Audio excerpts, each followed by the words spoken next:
This is the story of 18-year-old Monica Sini, who walked into a Clay County Sheriff's interrogation room unaware of how much the detectives already knew.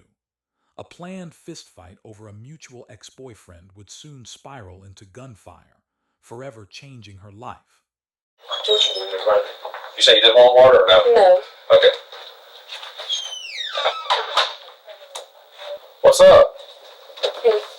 Hey. Ava? What's name? I'm Detective Gordy, Detective Officer. He's calling West, and that's Brad. Nice to meet you. Nice to meet you too. So, Sorry I look like crazy right now. oh, that's alright. You're talking about looking crazy. I have like a koala shirt on. What do you got, a Jacksonville Zoo shirt on? Yeah. Not yours? No, it is mine. It's old. Okay. Well, here's the thing. Obviously, you're probably wondering what the hell's going on. We're gonna ask you some questions and stuff. We've talked to a couple people already. We just want to get your side of the story, what happened. This is, he's gonna be the case agent of the case. I'm his partner, so we're investigating it together. We think that you're probably gonna know exactly what we're talking about when we talk about it, and you might even already know what we're talking about. Mm-hmm. Our main goal here today is to get your side and just be honest. I mean, crazy shit happens, and we just want you to be honest. The incident began with a dispute over a boy named Matthew. Texts and phone calls set the stage for confrontation behind a local sports store, escalating from tension to violence in a matter of minutes. And that's that. Has anybody ever read you your constitutional rights before? Do you know what that means? Mm-hmm. What does that mean to you? I mean, it doesn't mean nothing to me, but I've had it read out to me before. I mean, okay, let me repeat. When I say constitutional rights, what do you know your constitutional rights as? I don't. Alright, you know Miranda rights? Mm-hmm. You ever watch like the TV shows of cops and stuff? Like They say you have 48, or you have the right to remain silent. Yes. So that's what it is, and what it is to protect you, and pretty much it's going to put you in control in this interview here. We have some questions. We'd like for you to cooperate, and so yeah. So I'll go ahead and read those to you. You have the right to remain silent. Anything you say can and will be used against you in a court of law. You have the right to talk to a lawyer and have him present with you while you're being questioned. If you cannot afford to hire a lawyer, one will be appointed to represent you before questioning if you wish. You can decide at any time to exercise these rights and not answer any questions or make any statements. Do you understand each of these rights I've explained to you? Yes, sir. Alright, and having these rights in mind, do you wish to talk to us at this time? Give it a shot. Okay. Okay. Here's the thing, remember. You can stop talking. Ava accompanied her friend Alanis to Matthew's house, although she was not meant to be directly involved in the fight. This seemingly minor choice would make her the center of a criminal investigation. At any time, right? Yes, sir. The thing is, you don't want people talking for you. You want to be your own voice. Mm-hmm. So that's what this is about. All we're looking for is cooperation. And, you know, things aren't always as they appear to be, so we don't know until we talk to you. Yes, sir. So this is basically about the fight that took place behind Academy. Yeah, so what can you tell us? Can you tell us your version of what happened? Yes, sir, I can. So I'm sure you guys already know who the other girl is, Alanis. Mm-hmm. Right. Yeah, so, You're literally the last person we've talked to. So. Really? Yeah. Okay.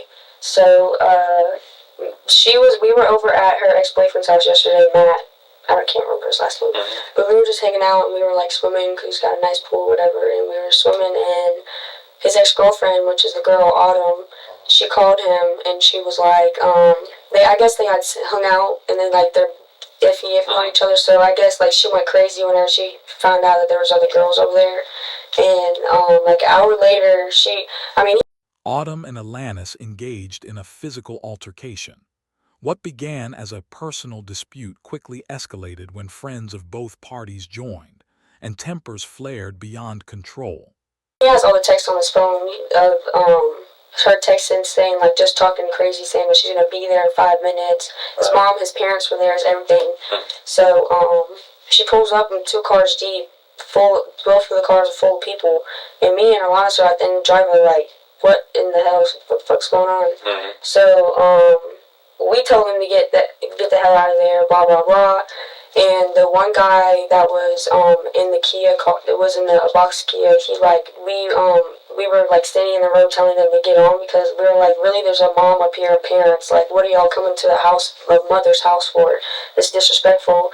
And he had pointed a gun at me and Alanis and told us that if we get any closer, that he's gonna shoot us. And we're like, y'all just need to get out of here. Like, we don't even know what's going on. You know what I mean? Mm-hmm. So then, Alanis was already mad at that point, and Alanis, they fought. They're both legal. They're both 18. Sure. They met and they scrapped. They scrapped the first fight. The second fight, the girl. I guess I got too close, and the girl didn't like it because I got too close to the fight because Witnesses describe Ava intervening to pull her friend off Autumn, but what happened next changed the entire situation. Gunfire erupted, transforming a fistfight into a potentially deadly confrontation. Like, she ended up beating the girl. Autumn almost started beating her ass. So like, I'm her homegirl, so I'm gonna like get her off of her. So I yank her off of her, and then the fat friend comes and tries to jump at me, and I'm like, you know what I'm saying? Like, no, I'm not doing that. Mm-hmm. So then. Honestly, I'm just gonna be straight up with y'all because I know there's already a fucking video. There's a whole video. There's evidence. I can't get out of this. So yes, I did have a gun and I did point it at her, and I told her if she gets any closer to me, then I'm gonna shoot. And she kept on stepping, so I shot one round up in the sky, and then she kept on coming at me. And in self-defense, I'm not gonna get my ass whooped whenever I have a gun in my hand. So I didn't point at nobody. I shot right at their car, and then we got in the car. Monica claims she fired a warning shot, intending to protect herself and her friend, but firing into the air and later at a car she thought unoccupied dramatically altered the legal consequences she would face. Murder. How many rounds do you think you squeezed off? At least like 5. Did you aim it all at the car? No. I feel like only like 4 shots hit the car. In my opinion, because I was a shooter, okay. So I feel like your adrenaline's pumping, I'm sure too. Mm-hmm. You shoot guns much? Yes. You do shoot guns a lot? With my dad. Okay, so you're familiar with guns and all that. Mm-hmm. So it's more of the fight that's got you amped, not the gun itself.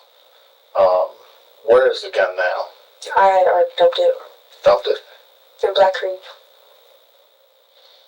So I heard it was we got the casings. It's a 9mm. Does that sound right?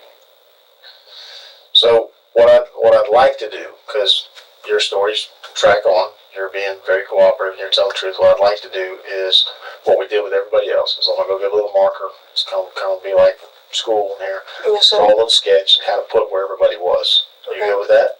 Okay. Let me go get a little marker. This drawing is gonna be very crucial. So I'm gonna hold the drawing. Okay. Me too. So we're going to say this is the entrance. Mm-hmm. Academy Sports Building comes up here, does like this. Investigators reconstructed the scene to determine where everyone was standing. Monica's account of self-defense contrasts sharply with eyewitness testimony, raising questions about intent and recklessness. And then over here, there's like grass and water and shit like that, right? So, the semis. Yeah, there's some semi-trailers right here.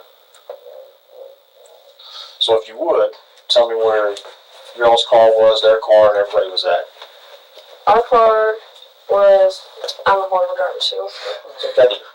Sorry, that looks like... That's fine, that's fine. Okay, so here's our car. And then their car, our headlights were right there facing... front, and they pulled up and it was right there like that. Okay. So where did the fight take place roughly? Like right here.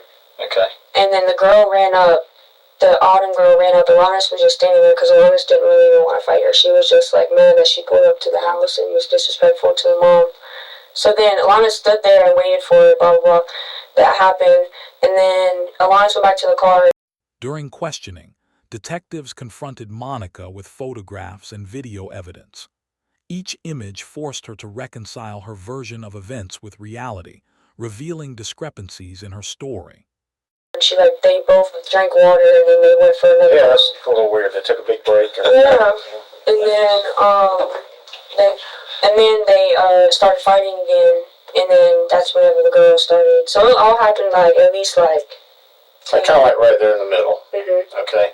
So where do you think you were when you fired the shots in the air? I was far away. I stepped super back. I was right here, all the way back here, and that girl was still coming at me because she came at me, so I stepped back. Mm-hmm. I had stepped back at least 10 feet. Okay. Because that's not what my intention was, to kill anybody. This is just to kind of make it easy. There's you, Alonnis, and Matt, right? Mm-hmm. So we're gonna call y'all ones. There's 3 of y'all, and I think they said there was 4 of them, so we'll call them 2s, right? Mm-hmm. So when you're right here, where are all of the 2s at, basically? Where are they at? There was the guy, so the Annalise girl, the dude's car, that was her boyfriend. So he was right here. She was recording, and then the fat girl was right here the whole time. So then Matt was recording the whole time, so he was everywhere. And honestly, me and her, they were.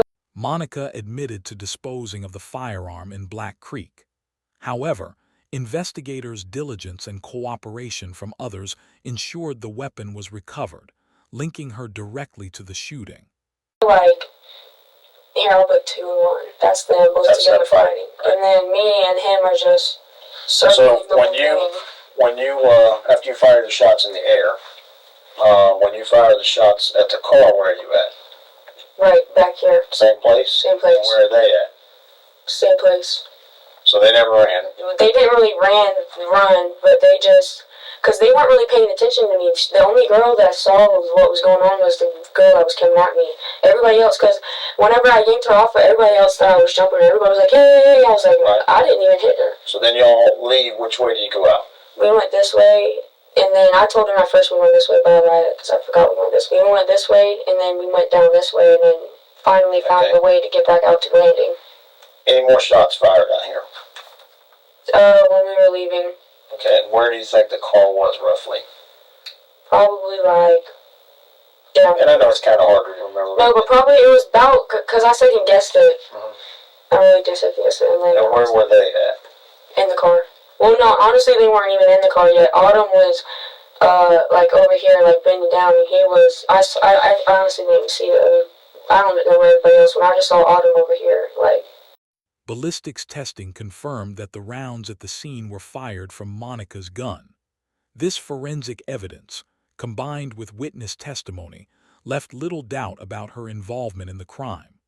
Trying to get in the car. So when we went and looked at the scene, the car was still there, of course. No, the car was actually moved in a different way, because whenever we drove off, she was walking around picking up the casings. That's what I heard. So then, whenever this is what they did. Whenever we drove off and went this way, they went like this, circled around, and then they stopped. And then she got out of the car. I was like, wait, what are they doing? Are they dropping her off? And then I was like, no, she's putting up bullet casings. So she's walking around pulling up the bullet casings, and then the car, I guess they parked it. It moved I'm assuming it's roughly in the same spot, because it's kind of like where you drew. Mm-hmm. So when I went back to the scene, what we've got is there's a little hole here on the building, one here, one up here, and one through the back window. Mm-hmm. So as I asked everybody before, when y'all leave, and I guess y'all went to some park or something like that, was there ever a point that you thought or worried that you could have hit somebody? Yes. But I knew, I didn't know, but I know that, like I told you, my intention was not to kill nobody. Mm-hmm. That girl, The charges were severe, 3 counts of attempted murder. The choice between pleading guilty or facing a trial would determine Monica's fate and ultimately the length of her sentence. She is like a hood. She's a hoodlum. She thinks she's a hood rat. She thinks she's a black girl. So I was trying to scare her with all the truth. I don't like that girl. So when the point I'm trying to make is this right here. When this shot comes up to the back window, mm-hmm. From what we've gathered from everybody, I think they're hiding in front of the car. Is what everybody says. Does that sound about right? Well, like I said, I didn't see anybody else, but I saw her because I saw her with shorts. She was crouched down on the side, and I guess they had circled around the front. Because whenever I So That's got to be. I mean, if you're firing up this way and it goes to the back window, you got one crouched down and 2 or 3 up here. Mm-hmm. That's typical. That's huh? Isn't that typical murder? Well, I mean, you tell me. That's shooting at somebody. Mm-hmm. You know what I'm saying? So, I don't know what your intention was. I mean, you just told me your intention was to scare them. Mm-hmm. But that's pretty close to shooting somebody. You're right. And like I said, I second guessed it. I don't know. I just. Yeah. So. Who was the girl that was crouched over there? Was that Autumn? Yeah, that was the girl that fought. Oh, we tracked Alanis. We tracked her down. We, of course, spoke to her. We knew her car was used. Her car was the one driven at the time. Faced with overwhelming evidence, Monica pleaded guilty. The plea ensured a controlled outcome, but the consequences remained severe. A 15-year prison sentence with a minimum of 10 years served. So when we're looking at her car, there's this funny film all over it. Film? Yeah. What is that? Bleach. Well, what is the point of that? I mean, it's kind of comical, but... It's kind of comical. Yeah. I'm assuming, and correct me if I'm wrong, your point was to wipe it down with bleach because you was worried there was gunpowder on the car, maybe? Yeah. Which I already knew, but I still wanted, because, like, she didn't do nothing wrong. Mm-hmm. So, like, it's her car, so I didn't want her to be fucked, you know what I mean? Because, like, I even told her, I was like, both, even, like, I even told them, Matt and Alanis know that they didn't do shit. Y'all know they didn't do shit. I'm the one who did it. Yeah. They fought perfectly fine. If I wouldn't have shot any shots off, we have no issue with that, you know. The only issue we have is the gun. Mm-hmm. I mean, of course, that's why we're all here. Mm-hmm. And then, not just the gun, but the issue that the gun was fired in the direction of people. Mm-hmm. Makes it even worse, you know. I don't know if you're that good of a shot or if it was just luck that nobody was hit, mm-hmm. you know. But I got a couple pictures I want to show you real quick. I'm going to go get them and see if you... But just to say, you're completely cooperative. You know, you have been, and I do appreciate it, and you're very honest. So, I'll be right back. Okay. This case illustrates how quickly events can escalate. One moment of anger, one decision to intervene, and the consequences can be life-altering. I'll show you these pictures. It's kind of kindergarten. I understand that. It's just part of my job. I had to do it right. So we're talking to you, we're recording everything. So before I show them you, I'm going to show them to the camera so the camera knows what I'm showing you.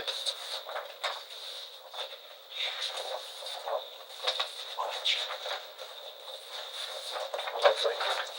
So who's in this picture? And what are you holding? A gun. Okay. And who's this guy? The boyfriend. Of? Annalise. Annalise, okay. And what are you doing in this picture? Oh my goodness. Shooting the gun off first round. In the air? Mm-hmm. And then the final picture. This picture. I'm sorry.